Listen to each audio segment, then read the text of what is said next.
Hello दोस्तों, आप सभी का स्वागत है एक्सपर्ट क्लासेस पे। आज हम डिस्कस करने वाले हैं टेंस के बारे में। ठीक है, टेंस बहुत ही बेसिक तरीके से आप लोगों को सिखाएंगे। ठीक, तो बात करते हैं टेंस होता क्या है। ठीक है, तो टेंस बता दें। टेंस जो होता है टाइम को दर्शाता है। क्या दर्शाता है? टाइम को। यानी मान लीजिए अगर हमने कहा राम घर जाता है, तो राम जो है कब गया, क्या चला गया है, कि जा रहा है, कि जाएगा। तो क्या होता है? टेंस जो होता है टाइम को दर्शाता है। ठीक है, अब बेसिकली बात किया जाता है तो टेंस जो होते हैं तीन प्रकार के होते हैं। ठीक है, टाइम के आधार पे टेंस को कितने प्रकार में बांटा गया है? तीन प्रकार में बांटा गया। ठीक है, पहला कौन सा होता है? पहला होता है प्रेजेंट, दूसरा पास्ट, तीसरा फ्यूचर होता है। ठीक है, कौन सा होता है? ये होता है प्रेजेंट, पास्ट और फ्यूचर। ठीक है, अब तीनों को कैटेगराइज किया गया है तो चार प्रकार के होते हैं। एक होता है अफर्मेटिव, सॉरी सिंपल होता है इसको, ठीक है, सिंपल। दूसरा क्या होता है? कंटीन्यूअस। तीसरा क्या होता है? परफेक्ट। चौथा क्या होता है? Present perfect continuous tense. ठीक है, इतना समझ में आया। अब देखिए बात करते हैं टेंस पढ़ाने से पहले थोड़ा सा बेसिक बता दिया है, क्योंकि रूल में सब्जेक्ट वर्ब और हेल्पिंग वर्ब आते हैं। तो आखिर में ये सब्जेक्ट वर्ब और हेल्पिंग वर्ब है क्या? ठीक है, बात ये करेंगे। ठीक है, यहाँ पे देखा जाए सब्जेक्ट क्या होता है। सब्जेक्ट लिखा गया तो सब्जेक्ट क्या होता है? देखिए, जो काम करता है, वाक्य में जो काम करता है, जिसके द्वारा काम किया जाता है उसको हम क्या बोलते हैं? सब्जेक्ट बोलते हैं। जिसके द्वारा क्या किया जाता है? काम किया जाता है, उसको हम क्या बोलते हैं? सब्जेक्ट बोलते हैं। ठीक है, अब दूसरा होता है वर्ब। वर्ब जो होता है दो प्रकार के होते हैं। एक मेन वर्ब होता है, एक क्या होता है? हेल्पिंग वर्ब होता है। ठीक है, एक कौन सा वर्ब होता है? Main verb. ठीक है, एक मेन वर्ब हो गया, दूसरा क्या हो गया आपका? हेल्पिंग वर्ब आ गया। ठीक है, तो यहाँ पे बेसिकली बात किया जाए कि मेन वर्ब क्या होता है, हेल्पिंग वर्ब क्या होता है। तो आपको बता दें कि जो सेंटेंस में काम किए जाते हैं, जो सेंटेंस में सब्जेक्ट के द्वारा काम किए जाते हैं, वो क्या होते हैं? मेन वर्ब होते हैं। क्या होते हैं? मेन वर्ब होते हैं। ठीक है, और जो हेल्पिंग वर्ब होता है ये क्या बताता है? ये टाइम को बताता है। ये बताता है कि टेंस के किस पार्ट में सेंटेंस को कंप्लीट किया गया है। ठीक है, तो इन दोनों में यही अंतर होता है। और दूसरा अंतर देखा जाए तो मेन वर्ब का जो होता है उसका फॉर्म होता है, फर्स्ट फॉर्म हो गया, ठीक है, सेकेंड फॉर्म होता है, थर्ड फॉर्म, ठीक है, फोर्थ, फिफ्थ। ठीक है, तो ये क्या होता है? मेन वर्ब के क्या होते हैं? फॉर्म होते हैं। फर्स्ट फॉर्म होते हैं, सेकेंड फॉर्म होते हैं, थर्ड फॉर्म होते हैं, और क्या होता है? फोर्थ फॉर्म और फिफ्थ फॉर्म होता है। ठीक है, लेकिन हेल्पिंग वर्ब का कोई फॉर्म नहीं होता है। जैसे यहाँ पे मेन वर्ब में एग्जाम्पल में देखा जाए तो आपके हो जाएंगे गो, सॉरी, गो, कम, रन। ये क्या हो गया? आपके मेन वर्ब है। कौन से वर्ब है? मेन वर्ब है। ठीक है, जैसे यहाँ पे आपके गोन का क्या हो गया? सेकेंड फॉर्म हो जाएगा, सॉरी, गोन हो गया सेकेंड फॉर्म, गोज हो गया एक दूसरा फॉर्म, आपका गोइंग हो गया। ठीक है, तो क्या हो रहा है यहाँ पे? वर्ब के कई प्रकार के फॉर्म का निर्माण किया जा रहा है। ठीक है, तो मेन वर्ब क्या होता है? जिनका फॉर्म होता है, जैसे फर्स्ट फॉर्म हो गया, सेकेंड फॉर्म हो गया, थर्ड फॉर्म हो गया, ठीक है, फोर्थ फॉर्म हो गया और फिफ्थ फॉर्म हो गया। ठीक है, हेल्पिंग वर्ब की बात की जाए तो हेल्पिंग वर्ब क्या होता है?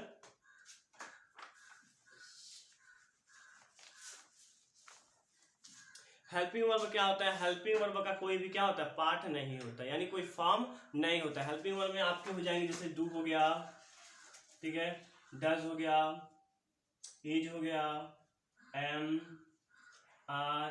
ठीक है, ये क्या है? सभी के सभी आपके हेल्पिंग वर्ब है। कौन से वर्ब है? हेल्पिंग वर्ब है। ठीक है, क्या आपने किसी सेंटेंस में देखा है क्या डू का second form, third form, fourth form देखा है? नहीं देखा है। तो क्या होता है? इसका जो फॉर्म नहीं होता था, हेल्पिंग वर्ब का कोई भी फॉर्म नहीं होता है। और हेल्पिंग वर्ब क्या बताता है सेंटेंस में? तो हेल्पिंग वर्ब बताता है सेंटेंस में कि आपका जो सेंटेंस है, जो वाक्य है, कब कंप्लीट हो रहा है। ठीक है, और यहाँ पे मेन वर्ब क्या हो गया? तो मेन वर्ब अभी बताया कि इसका फर्स्ट फॉर्म होता है, सेकंड फॉर्म, थर्ड फॉर्म, ठीक है, फोर्थ फॉर्म, फिफ्थ फॉर्म। यानी जो सब्जेक्ट काम करता है, जो काम करता है वही क्या होता है? वर्ब होता है। काम आपका वर्ब हो गया। ठीक है, तो उसी को हम क्या बोलते हैं? मेन वर्ब बोलते हैं। ठीक है, जो सब्जेक्ट के द्वारा जो काम किया जाता है उसे क्या बोलते हैं? मेन वर्ब बोलते हैं। ठीक है, एग्जाम्पल से समझाते हैं। जैसे हमने कहा यहाँ पे राम घर जाता है। ठीक है, राम घर जाता है, तो इसमें सब्जेक्ट क्या हो गया? ठीक है, पहले बात करते हैं कि सब्जेक्ट क्या हो गया। ठीक है, तो देखते हैं इसमें जाने का काम कौन कर रहा है? तो राम कर रहा है, आगे घर कर रहा है, राम कर रहा है। ठीक है, तो राम क्या हो गया? आपका सब्जेक्ट हो गया। ठीक है, यानी वाक्य में जो काम करता है वो क्या होता है? सब्जेक्ट होता है। ठीक है, तो ये क्या हो गया? सब्जेक्ट हो गया। अब देखिए राम के द्वारा, यानी राम सब्जेक्ट हो गया, तो राम के द्वारा क्या किया जा रहा है, कोई काम किया जा रहा है, तो काम क्या किया जा रहा है, गो, जाने का, तो ये क्या हो जाएगा आपका वर्ब हो गया। कौन सा वर्ब हो जाएगा, मेन वर्ब हो गया, ठीक है। अब ये घर क्या है, तो ऑब्जेक्ट है, ऑब्जेक्ट आपको जब टेंस पढ़ाए जाएंगे तो उसमें बता देंगे, ठीक है। तो ये बस समझिए कि ये क्या हो गया, सब्जेक्ट हो गया और ये आपका मेन वर्ब हो गया, ठीक है। तो बेसिकली क्या करेंगे इसको कि सब्जेक्ट को पहले रखा जाता है, आपके स्ट्रक्चर में पढ़ाया जाएगा तो बताया, तो इसलिए हम सोचे कि पहले आपको बता दें कि सब्जेक्ट क्या होता है और मेन वर्ब क्या होता है, क्योंकि बच्चे कंफ्यूज हो जाते हैं बनाते समय कि मेन वर्ब और सब्जेक्ट क्या होता है, ठीक है। इतना समझ में आया, ठीक है, यहाँ तक कोई दिक्कत।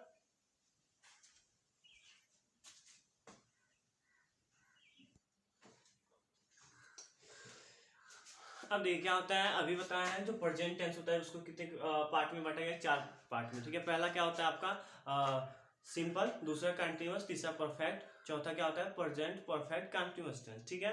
तो पहले आपको बताते हैं कि कैसे पहचानेंगे हिंदी में कि प्रेजेंट टेंस ही है, ठीक है।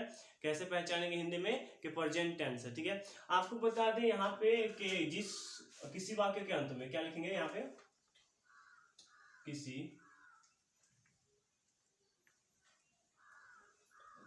वाक्य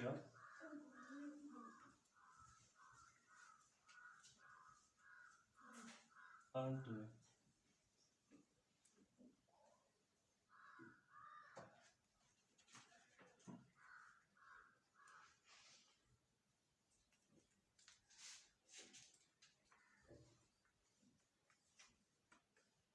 नहीं, क्या लिखेंगे कि किसी वाक्य के अंत में अगर क्या आता है, हो आता है, क्या आता है, अगर हो आएगा तो क्या बोलेंगे यहाँ पे प्रेजेंट टेंस बोलेंगे, ठीक है। क्या बोलेंगे, प्रेजेंट टेंस बोलेंगे, ठीक है।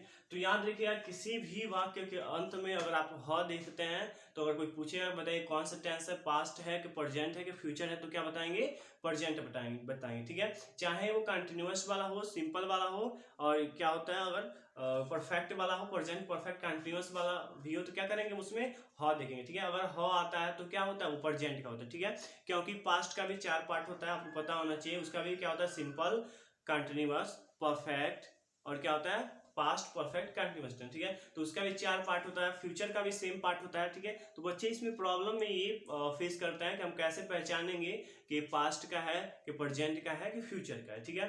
तो आपको बता दें कि फ्यूचर प्रेजेंट का क्या करेंगे, देखेंगे कि अगर वाक्य के अंत में क्या आया है, हो आया है, तो क्या किसका है, प्रेजेंट का है, ठीक है। इसमें वाक्य समझते हैं, जैसे मान लीजिए हमने लिखा आप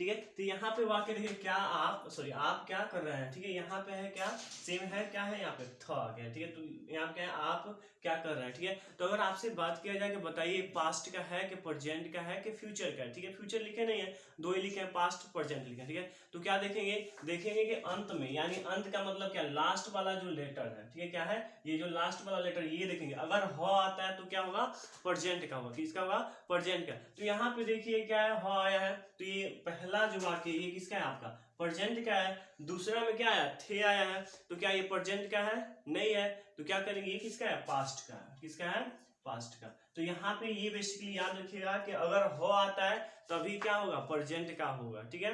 पहला पहचानने का डिफिनेशन। दूसरा डिफिनेशन ये बताएंगे कि प्रेजेंट टेंस में अगर वर्तमान काल में कोई कार्य होता है, ठीक है, कोई कार्य किसमें हो, वर्तमान काल में होता है, तो उसको क्या बोलेंगे, प्रेजेंट टेंस बोलेंगे, ठीक है। तो ये सबसे मोस्ट इंपोर्टेंट है, इसको याद रखें, ठीक है। इसको नहीं भूलेंगे, अगर इसको भूलेंगे तो क्या होगा, दिक्कत फेस करना पड़ सकता है, ठीक है। तो ये अब देखिए यहाँ पे क्या है, प्रेजेंट सिंपल टेंस, क्या है, प्रेजेंट सिंपल टेंस, ठीक है। तो पहले सिंपल का समझते हैं, चाहे वो पास्ट का हो, फ्यूचर का हो, या किसका हो, प्रेजेंट का हो। तो सिंपल में क्या देखेंगे, तो सिंपल में देखेंगे, सिंपल में क्या आएगा, तो आएगा, ता आएगा, ती, ते, तो, ठीक है। देखिए अब सिंपल की बात करें, ये हम यहाँ पे प्रेजेंट की बात नहीं कर रहे, किसी से कर रहे हैं सिंपल की, यानी इंट्रोगेटिव, ठीक है। क्या होता है, अब देखिए यहाँ पे सिंपल की बात की जाए तो सिंपल को कैसे पहचानेंगे, कैसे पहचानेंगे कि ये क्या है, आपका सिंपल ही है, ठीक है, दूसरा नहीं है, क्या है, सिंपल है। तो यहाँ पे बेसिकली देखेंगे स्ट्रक्चर में, हिंदी के स्ट्रक्चर में देखेंगे तो आएगा, किससे आएगा, तो, यानी लास्ट वाला जो लेटर आएगा वो क्या आएगा, तो आएगा, ठीक है, क्या आएगा, तो आएगा। जैसे यहाँ पे एक वाक्य से समझते हैं, राम स्कूल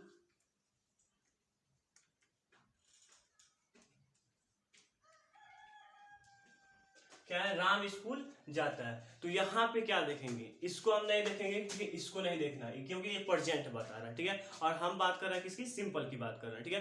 तो सिंपल में क्या देखेंगे, सिंपल में यहाँ पे तो आया है, क्या है, लास्ट वाला जो लेटर है, यानी प्रेजेंट जो बता रहा है उससे पहले जो लेटर आ रहा है वो क्या आना चाहिए, तो आना चाहिए। अगर तो आता है तो क्या बोलेंगे, सिंपल का है, क्या बोलेंगे, सिंपल का, ठीक है। तो यहाँ पे तो आया है, क्या है, तो आया, तो ये किसका हो जाएगा, सिंपल का, ठीक है। राम घर जाता है, इसका ट्रांसलेशन किसमें करेंगे, प्रेजेंट सिंपल टेंस में, ठीक है। क्यों प्रेजेंट सिंपल टेंस में करेंगे, ये भी बात समझ लीजिए, क्योंकि यहाँ पे हो आया है और आपको पहले ही बताया कि अगर हो आता है तो किसमें होगा, प्रेजेंट में होगा, ठीक है। तो बोलेंगे प्रेजेंट आ गया, ठीक है। अब इधर से देखा जाता है, ठीक है, हिंदी में इधर से देखा जाता है, इंग्लिश में इधर से देखा जाता है, ठीक है। देखेंगे क्या होता है, ये राइट साइड हो गया आपका और ये क्या हो गया, लेफ्ट साइड, ठीक है। तो हिंदी में किधर से देखेंगे, हिंदी में देखेंगे लेफ्ट साइड से, और इंग्लिश में किसमें देखेंगे, राइट साइड से, ठीक है। हिंदी में देखेंगे लेफ्ट साइड से, तो आपको पता चल जाएगा कौन सा टेंस है, किस टेंस का, प्रेजेंट का है कि पास्ट का है कि फ्यूचर का है, ठीक है। और वो सिंपल का है कि कंटिन्यूअस या परफेक्ट या प्रेजेंट परफेक्ट कंटिन्यूअस टेंस, ठीक है, ये पता चलेगा, ठीक है। और राइट में, इंग्लिश में जो होगा राइट में लिखा, जैसे इसमें हम लिख दें राम गोज टू स्कूल, ठीक है, राम गोज टू स्कूल, ठीक है। तो इंग्लिश की बात की जाए तो क्या, राम जो है आपका क्या है, सब्जेक्ट हो गया। यहाँ पे गोज वर्ब में आपको पता होना चाहिए, सिंपल के वर्ब में, किसमें, सिंपल के वर्ब में, सिंपल के वर्ब में क्या जुड़ा जाता है, फर्स्ट फॉर्म में जोड़ते हैं क्या, एस या ईएस, ठीक है। तो इसमें ईएस जुड़ा है, तो इसका मतलब क्या हुआ, आपका सिंपल का हो गया, ठीक है। उसके बाद क्या है, ऑब्जेक्ट है, ठीक है। तो क्या लिखेंगे, राइट साइड से लिखेंगे इंग्लिश में तो पहचान लेंगे कि कौन सा टेंस है, ठीक है, और उधर से हिंदी में लिखेंगे तो किसे, लेफ्ट साइड से लिखेंगे, ठीक है। इतना समझ में आया, यहां तक कोई दिक्कत,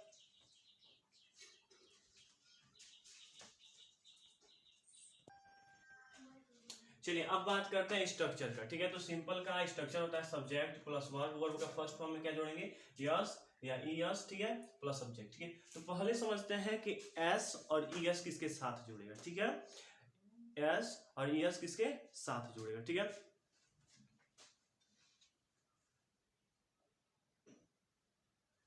अब देखिए, अब बात कर रहे हैं ईएस और ईएस किसके साथ जुड़ता है, तो जो ईएस होता है और एस होता है, ये किसके साथ जुड़ता है, थर्ड पर्सन के साथ, किसके साथ जुड़ेगा, थर्ड पर्सन। अब समझते हैं पर्सन के बारे में थोड़ा सा डिस्कस कर लिया, आखिर में फर्स्ट पर्सन, सेकंड पर्सन और थर्ड पर्सन होते क्या है, ठीक है।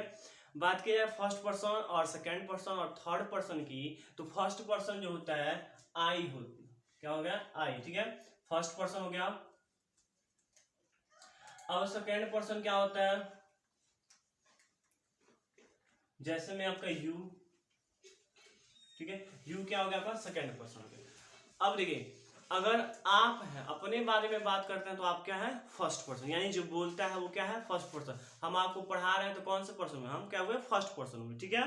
अब जो बातों को सुनता है, यानी आप हमारे बातों को क्या कर रहे हैं, सुन रहे हैं, तो आप कौन सा पर्सन हो गया, सेकंड पर्सन। तो बोलेंगे कि जो अपने सॉरी जो बोलता है वो क्या होता है, फर्स्ट पर्सन, जो सुनता है उसे सेकंड पर्सन, ठीक है।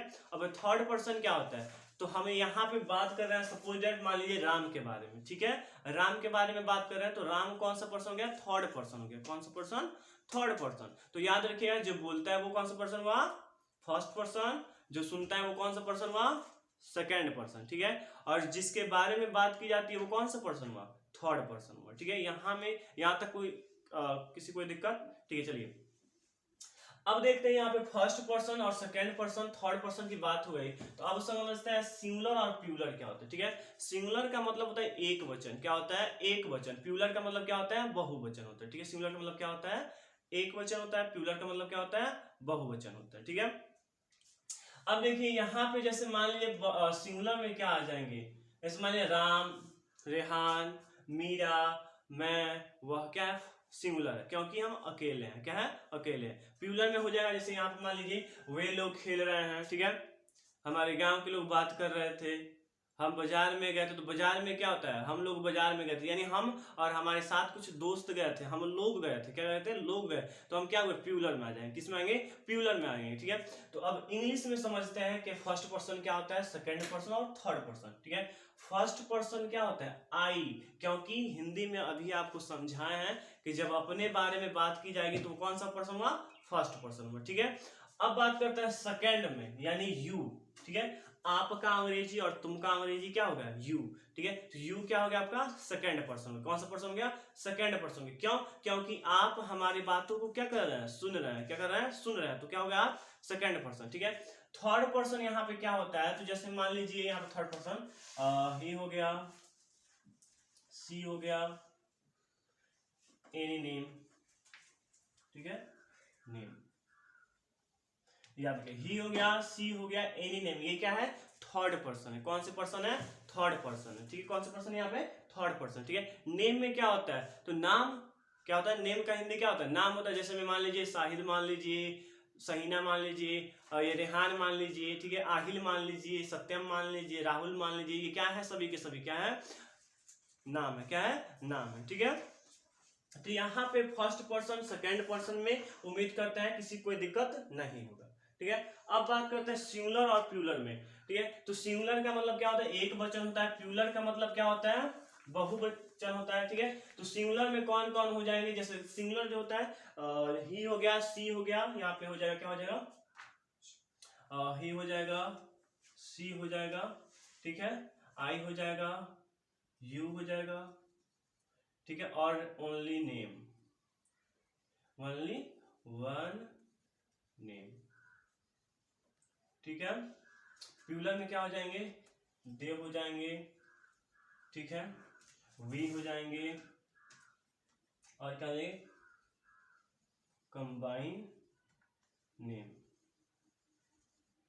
ठीक है। क्या हो जाएंगे सिंगुलर में क्या आता है आपके ही होते हैं, सी होते हैं, आई होते हैं, और वन नेम। वन नेम का मतलब यहाँ पे ये नहीं कि एक नाम होना चाहिए, इसका मतलब है कि किसी सेंटेंस में केवल एक ही नाम होता है तो उस सेंटेंस का हम प्रोनाउंसिएशन करेंगे, इंग्लिश में ट्रांसलेशन करेंगे, तो किसमें किसके बेस पे सिंगुलर के प्लूरल के बेस पे करेंगे, तो किस पे करेंगे सिंगुलर बेस पे करेंगे, ठीक है, याद रखिए किसके बेस पे करेंगे सिंगुलर के बेस पे करेंगे, ठीक है। अब देखिए यहाँ पे प्लूरल में क्या है they, we, combine name. Combine name का मतलब जैसे इस सेंटेंस में राम और रेहान, तो ये किस में ट्रांसलेट हुआ प्लूरल में करेंगे, किस में करेंगे प्लूरल में, ठीक है। तो यहाँ पे याद रखिएगा कि जब एक सेंटेंस में दो नाम आता है, एक नाम से अधिक आएंगे तो हम किस में करेंगे प्लूरल में मानेंगे, किस में मानेंगे प्लूरल में। और वही अगर एक नाम आएगा वन नेम आएंगे, यानी एक सेंटेंस में एक नाम आता है तो उसका ट्रांसलेशन हम करेंगे किसके सिंगुलर बेस पे, ठीक है। तो इतना याद रखिएगा, ठीक है। अब देखते हैं स्ट्रक्चर के बारे में।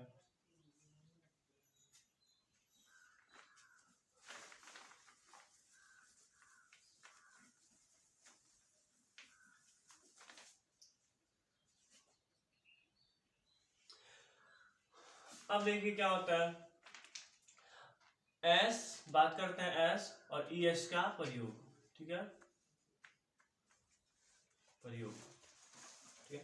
एस और ई एस का प्रयोग क्या करेंगे तो बता दे, अगर थर्ड पर्सन हो, क्या हो जो सब्जेक्ट हो, क्या हो जो आपका सब्जेक्ट होता है, सब्जेक्ट वो कौन सा पर्सन होना चाहिए थर्ड पर्सन, ठीक है।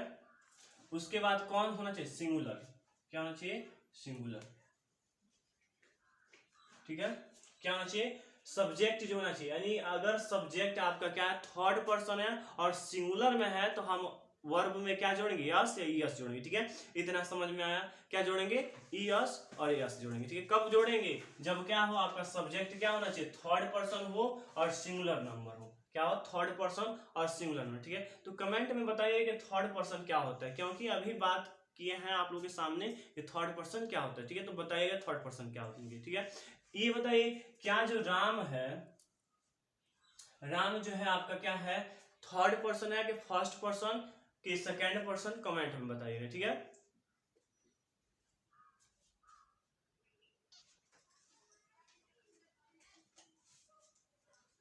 चलिए अब क्या हुआ, इसका प्रयोग जान गए, सब्जेक्ट जान गए, ठीक है, पर्सन जान गए, और उसके बाद क्या जाने, एस और ई एस का प्रयोग जान गए। अब इस सेंटेंस को बनाते हैं, ठीक है, स्ट्रक्चर की मदद से।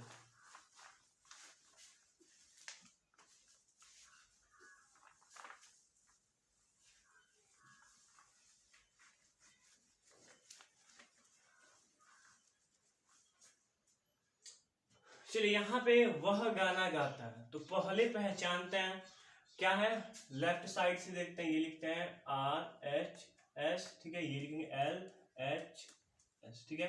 तो हम अभी बताएं कि हिंदी में कहाँ से देखेंगे, लेफ्ट साइड से देखेंगे। तो ये क्या हुआ आपका, हो आया, इसका मतलब प्रेजेंट टेंस हुआ, ठीक है। और ये क्या हुआ, तो आया, तो क्या करेंगे, सिंपल हो गया, प्रेजेंट सिंपल टेंस हो गया, ठीक है। यहाँ पे मिल गया हमें। अब स्ट्रक्चर की सहायता से इसके ट्रांसलेशन करते हैं, ठीक है। तो वह गाना गाता है, तो पहले वाक्य में हम क्या ढूंढेंगे, सब्जेक्ट ढूंढेंगे, ठीक है।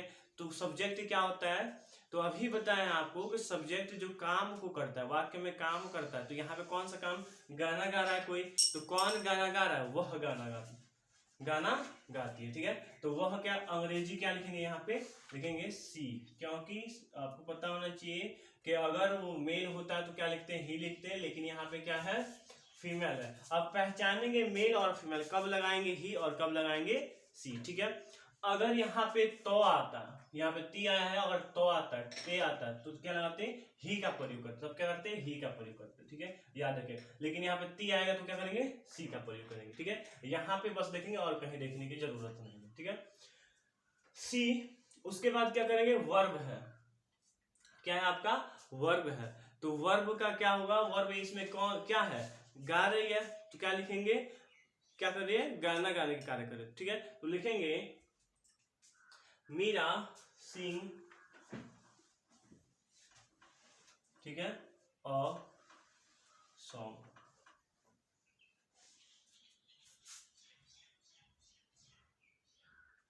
ठीक है। इतना समझ में आया, क्या लिखे हैं, सी सिंग और सॉन्ग, ठीक है। स्ट्रक्चर को समझाते हैं। ये आपका क्या होगा, सब्जेक्ट, तो ये क्या है आपका, यहाँ पे सब्जेक्ट हो गया, ठीक है। अब वर्ब क्या है, गाना गाती है, तो गाती का क्या लिखेंगे, सिंग होता है, तो अभी बताते हैं, इसमें जुड़ेगा कुछ, ठीक है, अभी बता दें। ये क्या हो गया, वर्ब हो गया। अब क्या है, सॉन्ग, ये ऑब्जेक्ट हो गया, ठीक है, ऑब्जेक्ट हो गया, ठीक है, क्या हो गया, ऑब्जेक्ट हो गया। तो अब देखिए ये क्या है, थर्ड पर्सन है, क्या है, थर्ड पर्सन, ठीक है। और क्या है, सिंगुलर में है, किसमें है, सिंगुलर में, क्योंकि इसमें यहाँ पे इस वाक्य में एक ही नाम है, एक ही व्यक्ति की चर्चा की जा रही है, तो ये किसमें होगा, सिंगुलर में। तो अभी बताया कि क्या जोड़ेंगे, इसमें एस या ई एस जोड़ेंगे कि नहीं जोड़ेंगे, तो इसमें क्या जोड़ेंगे, एस जोड़ेंगे, ठीक है। तो हो जाएगा ही सिंग्स और सॉन्ग। क्यों एस जोड़ा है, अगर कोई पूछता है तो बताएंगे कि हमें पढ़ाया गया है कि जब सब्जेक्ट क्या हो, सिंगुलर हो, किसके लिए बात कर रहे हैं, प्रेजेंट सिंपल टेंस की, ठीक है, क्या हो, सिंगुलर हो और थर्ड पर्सन हो, तो उसमें हम एस या ई एस जोड़ेंगे, ठीक है। यहां तक किसी कोई दिक्कत नहीं होना चाहिए, ठीक है। अब देखते हैं, मैं खेलता हूं, तो मैं यहाँ पे सब्जेक्ट हो गया, ठीक है, ये खेलता हूं आपका वर्ब हो गया, तो लिखेंगे आई प्ले, ठीक है। अब इसमें देखते हैं यस या ई एस जुड़ेगा कि नहीं जुड़ेगा, ठीक है। अब ये बताइए कौन सा पर्सन है, ठीक है, तो क्या फर्स्ट पर्सन है, तो फर्स्ट पर्सन के साथ एस या ई एस का प्रयोग करते हैं, नहीं करते हैं, क्या है, फर्स्ट पर्सन के साथ ई एस और एस का प्रयोग नहीं करते हैं, तो क्या हो गया, आई प्ले, ठीक है। तो इसमें एस या ई एस का प्रयोग नहीं करेंगे, ठीक है। मीरा खाना खाती है, क्या है, मीरा खाना खाती है, तो लिखेंगे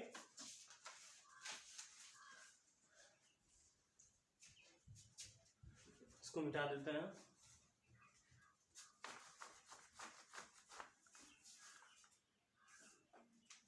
लिखेंगे मीरा, ठीक है, खाना खाते तो लिखेंगे ईट फूड, ठीक है। यहाँ पे ये क्या हो गया आपका, सब्जेक्ट हो गया, ये क्या हो गया आपका, क्या कर रही है, सब्जेक्ट मीरा क्या कर रही है, खाना खा रही है, खाने का कार्य कर रही है, तो ये वर्ब हो गया, और क्या खा रही है, खाना, तो इसको क्या करेंगे, ऑब्जेक्ट लिख देंगे, ठीक है। तो मीरा इट फूड, क्या ये सेंटेंस सही है कि रॉन्ग है, ये सेंटेंस सही है कि रॉन्ग है, तो क्या बोलेंगे, ये गलत है। क्यों गलत है, क्योंकि ये क्या है आपका थर्ड पर्सन, कौन सा पर्सन है, थर्ड पर्सन, ठीक है, और थर्ड पर्सन है, और ये वाक्य में क्या है, सिंगुलर है, यानी इस वाक्य में एक ही व्यक्ति की चर्चा की जा रही है, जो कि कौन है, मीरा है, ठीक है। तो इसमें क्या लगाएंगे, यस या ईएस का प्रयोग करेंगे कि नहीं करेंगे, बताइए।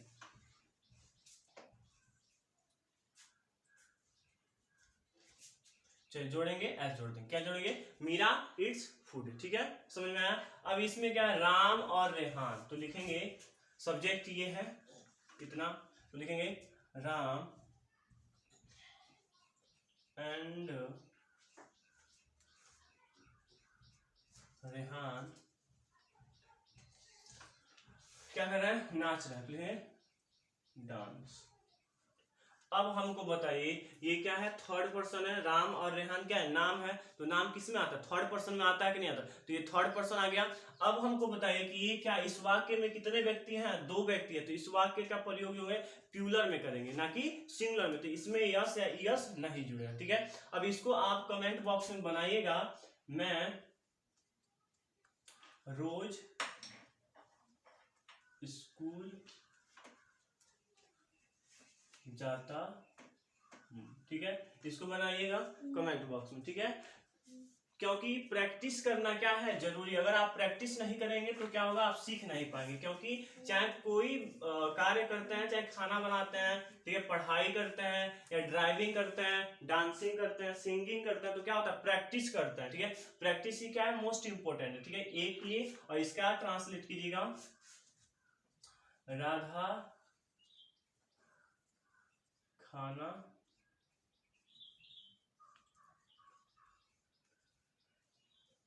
बनाती है, ठीक है, ये दोनों ट्रांसलेट करके कमेंट बॉक्स में जरूर बताइएगा, ठीक है, तभी हम समझेंगे कि आप लोग को समझ में आ रहा है कि नहीं आ रहा है। अगर कोई दिक्कत हो रहा है यहाँ तक तो कमेंट बॉक्स में हमें मैसेज कीजिएगा, हम तुरंत आपको रिप्लाई देंगे, ठीक है, और इससे बेटर आपको समझाएंगे, ठीक है।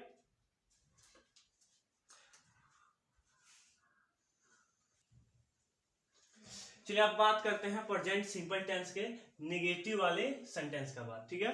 ये स्ट्रक्चर यहाँ पे समझिए क्या है, स्ट्रक्चर में क्या लिखेंगे, subject plus do does plus not plus verb का first form plus object. Do does का प्रयोग किसके साथ करेंगे, किसके साथ डू का करेंगे और किसके साथ डज का करेंगे, ये समझिए।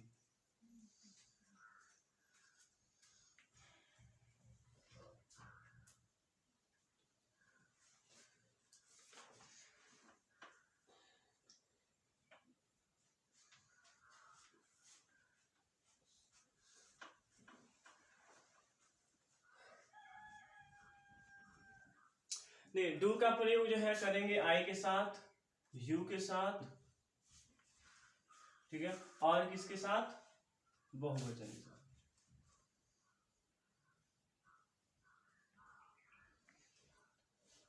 ठीक है। ये क्या करेंगे, डज का प्रयोग थर्ड पर्सन के साथ करेंगे, इसके साथ थर्ड पर्सन के साथ और सिंगुलर नंबर के साथ, ठीक है।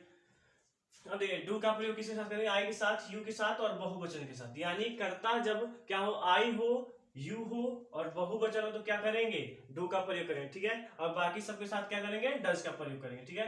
थर्ड पर्सन यहाँ पे लिखा है, ये आपका फर्स्ट पर्सन हो गया, ये सेकंड पर्सन और ये क्या होता है, प्लूरल होता है, ठीक है। तो याद रखिएगा फर्स्ट पर्सन, सेकंड पर्सन और बहुवचन के लिए क्या लगाएंगे, डू का प्रयोग करेंगे।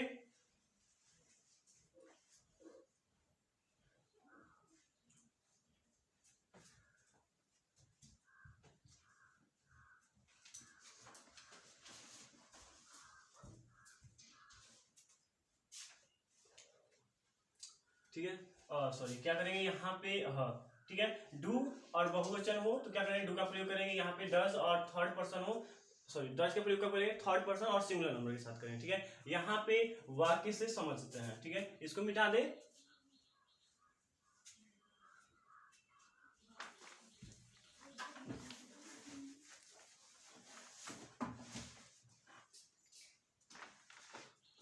ये क्या, वह गाना गाती है, तो पहले इसमें क्या ढूंढेंगे, सब्जेक्ट ढूंढेंगे, ये क्या हो गया आपका सब्जेक्ट, अब गाती है ये क्या हो गया, वर्ब हो गया, ये क्या हो गया ऑब्जेक्ट और ये क्या हो गया नॉट के लिए, ठीक है। तो रूल के हिसाब से बनाएंगे तो लिखेंगे सब्जेक्ट लिखेंगे, गाती है, फिर टी आया तो ये यहाँ पे सी लिखेंगे कि ही लिखेंगे, क्या लिखेंगे यहाँ पे सी लिखेंगे, तो लिखेंगे सी, ठीक है। अब गाना क्या होता है तो इसमें डू लगाएंगे, डज लगाएंगे, क्या है, सिंगुलर है और थर्ड पर्सन है। क्या है, सिंगुलर है और थर्ड पर्सन है। तो यहाँ पे हम डू का प्रयोग करेंगे कि डज का प्रयोग करेंगे, कमेंट में बताइए फटाफट।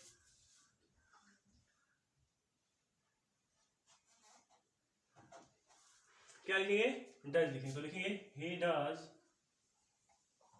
ठीक है, नॉट। अब क्या लिखेंगे, यहाँ पे वर्ब है, तो वर्ब क्या है, सिंग। तो लिखेंगे सिंग अ सॉन्ग, ठीक है। तो लिखेंगे she does not sing a song, ठीक है। अब दूसरा, वे खाना नहीं खाती है, ठीक है, वे खाना नहीं खाती है। तो लिखेंगे दे, ठीक है। अब ये क्या प्लूरल में आता है, क्या आता है, दे का प्रयोग प्लूरल में, लिखेंगे दे डू नॉट, ठीक है। वर्ब क्या है, खाती है, तो लिखेंगे ईट। ऑब्जेक्ट क्या हो जाएगा, फूड हो जाएगा, ठीक है। तो लिखेंगे they do not eat food, ठीक है। वे खाना खाती है, वे खाना नहीं खाती, तो क्या लिखेंगे they do not eat food, ठीक है। अब इस सेंटेंस को, यानी थर्ड वाला, राम और रेहान स्कूल नहीं जाते, ठीक है, इसको कमेंट में बताइए कि इसका ट्रांसलेशन क्या होगा, राम और रेहान स्कूल नहीं जाते हैं।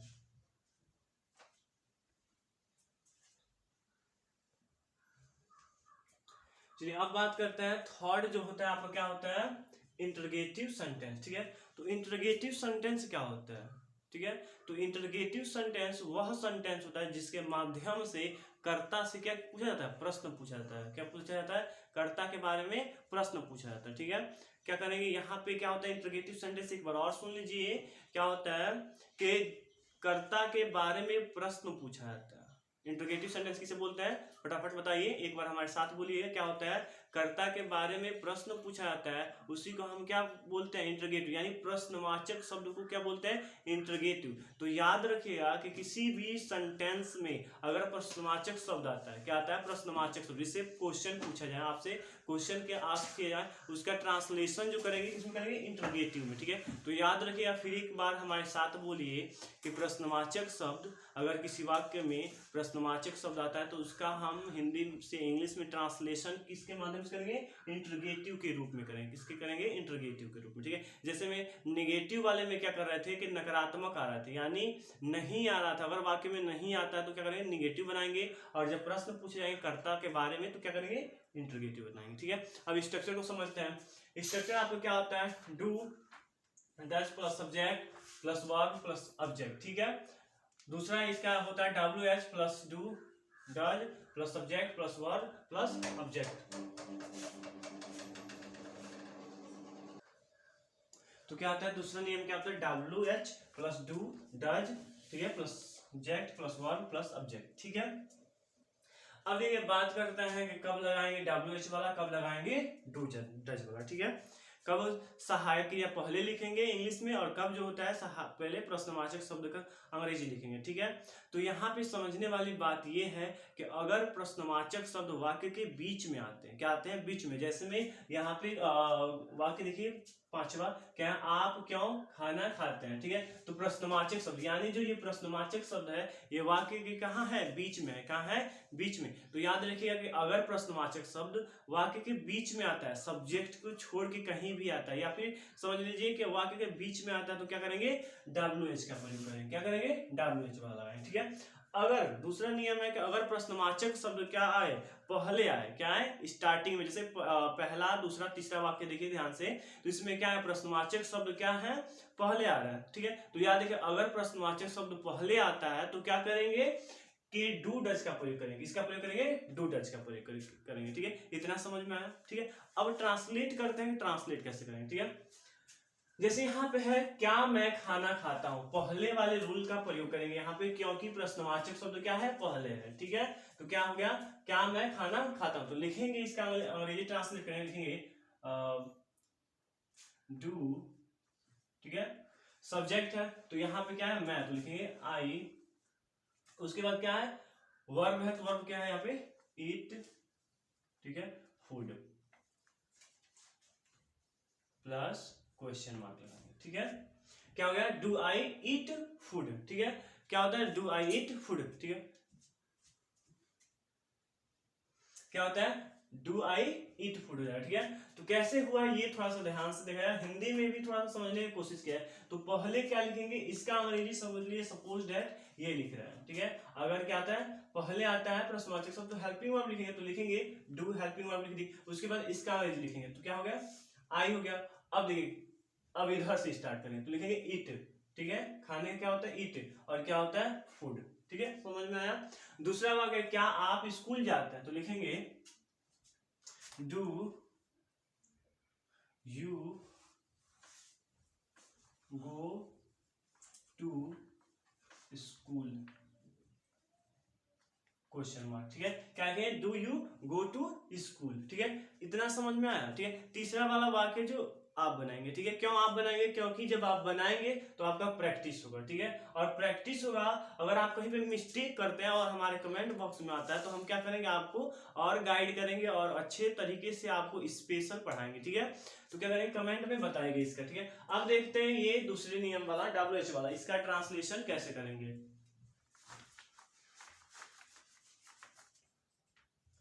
अब देखिए, इसका जो ट्रांसलेशन जो होता है, क्या करेंगे, पहले प्रश्नवाचक शब्द लिखेंगे। यहाँ पे WH का मतलब क्या है, प्रश्नवाचक शब्द, तो क्या लिखेंगे, पहले प्रश्नवाचक शब्द का अंग्रेजी लिखेंगे। ठीक है, जैसे चौथा वाक्य यहाँ पे क्या है, फोर्थ वाला जो आपका और सेंटेंस वो क्या है, आप क्यों खाना खाते हैं, तो यहाँ पे देखिए जो प्रश्नवाचक शब्द क्या है, वाक्य के बीच में आया, तो क्या करेंगे, सेकंड वाला रूल फॉलो कराएंगे। ठीक है, तो लिखेंगे यहाँ पे क्यों का अंग्रेजी क्या होता है, वाई। ठीक है, अगर डू डज, अब डू डज किसके हिसाब से लाए, तो सब्जेक्ट के, तो सब्जेक्ट यहाँ पे क्या है, आप है, और आप का अंग्रेजी क्या होता है, यू होता है, और अभी आपको बताया है कि यू के साथ किसका प्रयोग करेंगे, डू का प्रयोग करेंगे। ठीक है, तो लिखेंगे वाई डू, अब क्या है, आपका सब्जेक्ट है, तो यहाँ पे सब्जेक्ट क्या हो गया, यू हो गया, तो लिखेंगे वाई डू यू। ठीक है, अब क्या वर्ब लिखेंगे, तो क्या है, खाते, तो खाते क्या होगा, ईट फूड। ठीक है, प्लस क्वेश्चन मार्क लिखेंगे। ठीक है, अब ये क्या होगा, why do you eat food. ठीक है, ये बेसिकली सेंटेंस, जैसे आप टॉफी खाते हैं ज्यादा, तो आपके मम्मी पापा क्या बोलते हैं, क्यों टॉफी खाते हो, दांत खराब हो जाएगा। ठीक है, तो ये भी वही क्वेश्चन किया गया है कि आप क्यों खाना खाते हैं। ठीक है, डॉक्टर ने जब आपको खाने के लिए मना किया, ऐसा मना तो नहीं करते हैं, लेकिन कुछ मना किया है, तो आप क्यों खाते हैं। ठीक है, तो लिखेंगे why do you eat food. ठीक है, अब सेकेंड वाला, राहुल कहाँ रहता है। ठीक है, तो इसका जो ट्रांसलेशन होगा वो क्या लिखेंगे, पहले प्रश्नवाचक शब्द लिखेंगे, तो प्रश्नवाचक शब्द वहां का क्या, कहाँ का क्या होता है, वेयर, क्या होता है, वेयर, तो लिखेंगे वेयर। अब लिखेंगे, क्या लिखेंगे, डू डज, तो यहाँ पे सब्जेक्ट क्या है, राहुल, और राहुल क्या है, थर्ड पर्सन है और सिंगुलर में, तो लिखेंगे वेयर डज। अब सब्जेक्ट क्या है, राहुल, तो लिखेंगे राहुल। ठीक है, उसके बाद क्या है, वर्ब है, तो क्या वर्ब रहने का, तो रहने का क्या होता है, लिव, प्लस क्वेश्चन मार्क। ठीक है, तो लिखेंगे तो क्या होगा, वेयर डज राहुल लिव। ठीक है, तो इतना समझ में, यहां तक किसी कोई दिक्कत। ठीक है, यहीं पे थोड़ा सा आपको समझाते हैं, कभी कभी क्या होता है, प्रश्नवाचक शब्द और इंटरोगेटिव वाले और निगेटिव वाले पार्ट एक ही सेंटेंस में दे दिया जाता है, तो उसका ट्रांसलेशन कैसे करें, क्या उसके ट्रांसलेशन करने के लिए आप 2 बार हेल्पिंग वर्ब का प्रयोग करेंगे कि 1 बार प्रयोग करेंगे। ठीक है, ये भी आपको इसी वीडियो में समझा देते हैं। ठीक है, ठीक है, ये लास्ट टॉपिक है आपका किसका, प्रेजेंट सिंपल टेंस है। ठीक है, तो क्या होता है, इंटरगेटिव नेगेटिव, यानी कि अगर एक ही वाक्य में इंटरगेटिव भी आ जाए और नेगेटिव में भी आ जाए, तो उसका हम ट्रांसलेशन जो है अंग्रेजी में कैसे करेंगे। ठीक है, यहाँ पे ये देखेंगे। ठीक है, यहाँ पे अगर देखा जाए तो हेल्पिंग वर्ब, सॉरी रूल के हिसाब से देखा जाए, सॉरी यहाँ प्लस रहेगा, नॉट प्लस वर्ब रहेगा। ठीक है, तो do does plus subject plus not plus verb plus object plus question mark रहेंगे। ठीक है, तो यहाँ पे इसका ट्रांसलेशन ऐसे करेंगे। दूसरा नियम WH वाला देखा जाए तो क्या होगा, WH plus do does plus subject plus not plus verb का first form plus object verb. ठीक है, इतना समझ में आया, रूल समझ में आया कि नहीं समझ में आया। ठीक है, वाक्य से समझाते हैं, क्या तुम नहीं जाते हो। ठीक है, क्या तुम नहीं जाते हो, इसमें क्या है, प्रश्नवाचक शब्द भी आ गया और क्या हो गया, नकारात्मक भी आ गया, यानी नेगेटिव वाले पार्ट भी आ गया, तो इसी को हम बोलते हैं इंटरगेटिव और नेगेटिव। ठीक है, यानी इंटरगेटिव नेगेटिव। ठीक, तो क्या होगा, इसे ट्रांसलेट कैसे करेंगे, यहाँ पे देखेंगे, तो लिखेंगे पहले हेल्पिंग वर्ब लिखेंगे, तो सब्जेक्ट क्या है, तुम के साथ क्या लगा है, डू, तो लिखेंगे डू, उसके बाद क्या है यहाँ पे सब्जेक्ट यू, उसके बाद क्या है नॉट, वर्ब क्या है नहीं जाते हो, तो हो जाएगा गो प्लस क्वेश्चन मार्क। ठीक है, तो इसका ट्रांसलेट क्या हुआ, डू यू नॉट गो। ठीक है, क्यों किया है इसका ट्रांसलेशन, क्योंकि ये कौन सा पार्ट है, इंटरगेटिव निगेटिव है, तो इंटरगेटिव निगेटिव का ट्रांसलेट जो होता है इस नियम के बेस पे करेंगे। ठीक है, अब क्या है, क्या वे लोग नहीं खेलते हैं, तो क्या वे का अंग्रेजी क्या होता है, पहले के ट्रांसलेट हो गया, दूसरे का क्या हो गया दे। ठीक है, दूसरे का दे। अब क्या है, सॉरी यहाँ पे लगाएंगे पहले हेल्पिंग वर्ब, तो दे क्या है बहुवचन है, तो उसके साथ में क्या लगाएंगे डू, तो लिखेंगे डू, उसके बाद क्या लिखेंगे दे नॉट प्ले, क्या लिखेंगे डू दे नॉट प्ले। ठीक है, तीसरा जो वाक्य है आप बताएंगे कमेंट में। ठीक है, आप सॉरी क्या आप नहीं बोलते हैं, इसका ट्रांसलेट इसका अंग्रेजी जो होगा क्या बनेगा। ठीक है, क्या किसका बनाना है, क्या आप नहीं बोलते हैं। ठीक है, अब इसको इरेज कर देते हैं।